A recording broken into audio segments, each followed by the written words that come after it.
ನಿಮ್ಮ ಮಗಳು ಗೌರಿಗೆ ರಕ್ತಹೀನತೆ ಆಗಿದೆ. ಮತ್ತು ಅವಳಿಗೆ ಆಹಾರದಲ್ಲಿ ಪ್ರೋಟೀನ್ ಕಡಿಮೆ ಆಗಿರೋದ್ರಿಂದ ಇಮ್ಯುನಿಟಿ ಕಮ್ಮಿ ಆಗಿದೆ.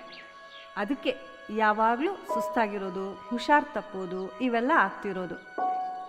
ಅವಳಿಗೆ ಪೌಷ್ಟಿಕ ಆಹಾರ ಬೇಕು. ಅಂದರೆ ಆಹಾರದಲ್ಲಿ ಮೊಟ್ಟೆ, ಸೊಪ್ಪು, ತರಕಾರಿ, ಬೇಳೆ, ಚಿಕ್ಕಿ ಮತ್ತು ಬಾಳೆಹಣ್ಣು ಇಂಥ ಪದಾರ್ಥಗಳನ್ನು ತಿನ್ನಬೇಕು. ಇಲ್ಲ ಅಂದರೆ ಹೀಗೆ ಇರ್ತಾಳೆ. ಮತ್ತೆ ಮುಂದೆ ಬೇರೆ ಯಾವುದಾದ್ರೂ ಕಾಯಿಲೆಗಳು ಈಡಾಗಬಹುದು. ನೋಡ್ಕೊಳ್ಳಿ. ನಾನು ಜೊತೆಗೆ ವಿಟಮಿನ್ ಬಿ ಮಾತ್ರೆ ಕೊಟ್ಟಿರ್ತೀನಿ. ಮುಂದಿನ ವಾರ ಮತ್ತೆ ಚೆಕಪ್ಪಿಗೆ ಬರಬೇಕು.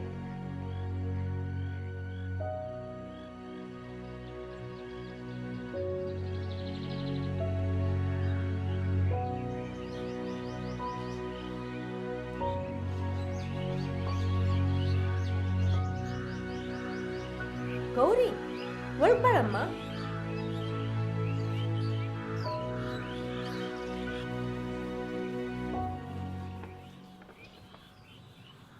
ಗೌರಿ ಚೆನ್ನಾಗಿ ಓದ್ತಿದ್ದಾಳೆ, ಆದರೂ ಕೂಡ ಕ್ಲಾಸ್ನಲ್ಲಿ ಇನ್ನೂ ಗಮನ ಇಟ್ಟು ಕೇಳಬೇಕು. ಮತ್ತು ಪಿ ಟಿ ಮಿಸ್ ಹೇಳ್ತಾ ಇದ್ರು ಸ್ಪೋರ್ಟ್ಸ್ ಆ್ಯಕ್ಟಿವಿಟೀಸಲ್ಲಿ ಅಷ್ಟು ಭಾಗವಹಿಸ್ತಾ ಇಲ್ಲ ಅಂತ. ಆ್ಯಕ್ಟಿವ್ ಆಗಿರ್ಬೇಕು, ಆಯಿತಾ? ಮತ್ತು ನಿಮಗೇನಾದರೂ ಕೇಳೋದಿತ್ತಾ? ಒಂದೇ ಒಂದು ವಿಷಯ ಕೇಳೋದಿತ್ತು ಮೇಡಮ್. ಅವಳಿಗೆ ಆಹಾರದಲ್ಲಿ ಏನೋ ಕೊರತೆ ಇದೆಯಂತೆ, ಹಾಗಂತ ಡಾಕ್ಟ್ರ್ ಹೇಳಿದ್ರು. ಅದಕ್ಕೆ ಅವಾಗವಾಗ ಹುಷಾರು ತಪ್ತಾ ಇರ್ತಾಳೆ, ಸುಸ್ತಾಗ್ತಾ ಇರ್ತಾಳೆ. ಅವಳ ಕೂಡ ಊಟದಲ್ಲಿ ಮೊಟ್ಟೆ ಮತ್ತು ಬೇಳೆ ಇಂಥದ್ದನ್ನೆಲ್ಲ ಕೊಡಬೇಕಂತೆ. ನೀವು ಶಾಲೆಯಲ್ಲಿ ಮಧ್ಯಾಹ್ನ ಊಟದ ಜೊತೆಗೆ ಇದೆಲ್ಲ ಸ್ವಲ್ಪ ಸೇರಿಸ್ಕೊಟ್ರೆ ತುಂಬ ಉಪಯೋಗ ಆಗುತ್ತೆ ಮೇಡಮ್. ನಮ್ಮಮ್ಮ ಇದ್ರ ಬಗ್ಗೆ ಯೋಚಿಸಿ ತುಂಬ ಚಿಂತೆಯಲ್ಲಿದ್ದಾರೆ ಮಿಸ್. ನಮ್ಮ SDMC ಅಧ್ಯಕ್ಷರು ಇಲ್ಲೇ ಇದ್ದಾರೆ, ಕರಿತೀನಿ ತಡೀರಿ.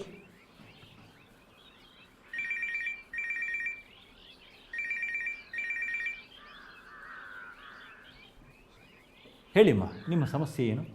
ಸರ್, ನನ್ನ ಮಗಳಿಗೆ ಆಹಾರದಲ್ಲಿ ಏನೋ ಕೊರತೆ ಇದೆಯಂತೆ, ಹಂಗಂತ ಡಾಕ್ಟ್ರ್ ಹೇಳಿದ್ದಾರೆ.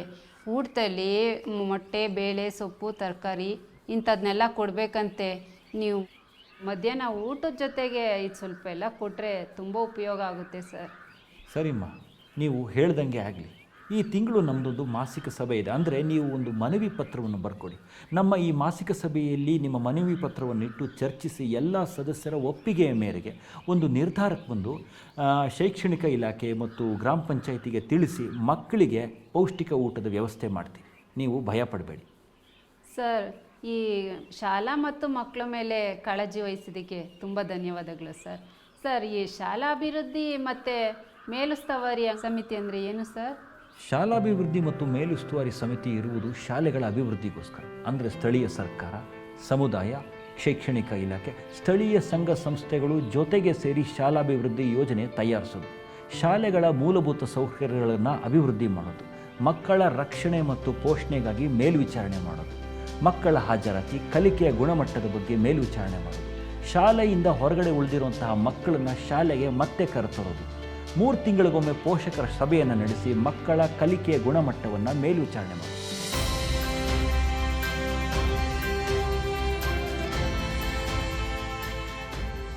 ನಮ್ಮ ನೆರೆಹೊರೆಯ ಎಲ್ಲ ಮಕ್ಕಳು ಸರ್ಕಾರಿ ಶಾಲೆಗೆ ಬರುವಂತೆ ಪ್ರೇರೇಪಿಸೋಣ. ನಾವೆಲ್ಲರೂ ಸರ್ಕಾರಿ ಶಾಲೆಗಳನ್ನು ಉಳಿಸಿ ಬೆಳೆಸೋಣ.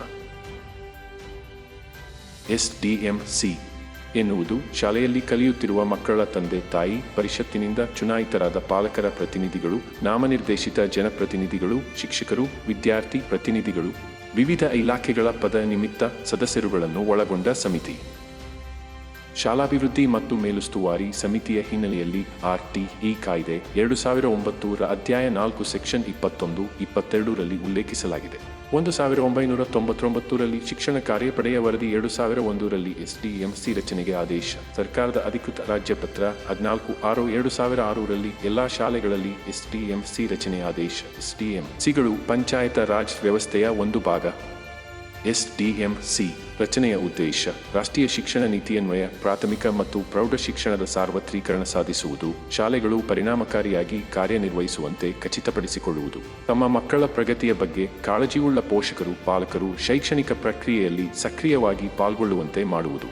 ಶಿಕ್ಷಣ ವ್ಯವಸ್ಥೆಯನ್ನು ವಿಕೇಂದ್ರೀಕರಿಸಿ ಶಾಲಾ ಆಡಳಿತ ಸುಧಾರಿಸುವುದು, ಶಿಕ್ಷಕರನ್ನು ಪ್ರೇರೇಪಿಸುವುದು ಮತ್ತು ಜವಾಬ್ದಾರಿಯನ್ನು ಹೆಚ್ಚಿಸುವುದು, ಗ್ರಾಮ ಶಿಕ್ಷಣ ಸಮಿತಿಗಳ ರಚನೆಯಲ್ಲಿ ಉಳಿದುಕೊಂಡ ನ್ಯೂನತೆಗಳನ್ನು ಹೋಗಲಾಡಿಸುವುದು, ಶಾಲೆಯನ್ನು ಒಂದು ಘಟಕವನ್ನಾಗಿ ಮಾಡಿ ಯೋಜನೆ ತಯಾರಿಸುವುದು, ದಾಖಲಾತಿ, ಹಾಜರಾತಿ ಮತ್ತು ಶಿಕ್ಷಣದ ಗುಣಮಟ್ಟ ಸುಧಾರಣೆ ಕುರಿತಂತೆ ಇರುವ ಸಮಸ್ಯೆಗಳನ್ನು ಪರಿಹರಿಸುವುದು, ತರಗತಿಯ ಚಟುವಟಿಕೆಗಳನ್ನು ಶಿಸ್ತುಬದ್ಧವಾಗಿ ಸಂಘಟಿಸುವುದು, ಶಾಲಾ ಅಭಿವೃದ್ಧಿಗೆ ಅಗತ್ಯ ಸಂಪನ್ಮೂಲಗಳನ್ನು ಕ್ರೋಢೀಕರಿಸುವುದು.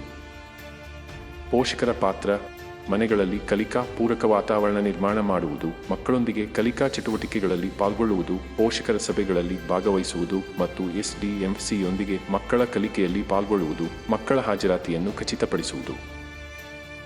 SDMC ಪಾತ್ರ: ಕ್ರಿಯಾಶೀಲವಾಗಿ ಶಾಲೆಗಳಲ್ಲಿ ಮಕ್ಕಳ ಕಲಿಕೆಯಲ್ಲಿ ಭಾಗವಹಿಸುವುದು, ಆಸಕ್ತ ಪೋಷಕರನ್ನು ಗುರುತಿಸಿ ಶಾಲಾ ಮಕ್ಕಳ ಕಲಿಕೆಯಲ್ಲಿ ಶಿಕ್ಷಕರೊಂದಿಗೆ ತೊಡಗಿಸಿಕೊಳ್ಳುವುದು, ಮಕ್ಕಳ ಕಲಿಕೆಯಲ್ಲಿ ಶಿಕ್ಷಕರಿಗೆ ಅಗತ್ಯ ಬೆಂಬಲ ನೀಡುವುದು, 100% ದಾಖಲಾತಿಯನ್ನು ಮತ್ತು 100% ಹಾಜರಾತಿಯನ್ನು ಖಚಿತಪಡಿಸುವುದು, ಶಾಲಾ ಸಿದ್ಧತಾ ಮೇಳವನ್ನು ನಡೆಸುವುದು, ಓದು ಬರವಣಿಗೆಯ ಶಿಬಿರಗಳನ್ನು, ರಸಪ್ರಶ್ನೆ, ಚರ್ಚೆ, ನಾಟಕಗಳಂತಹ ಚಟುವಟಿಕೆಗಳನ್ನು ಆಯೋಜಿಸುವುದು.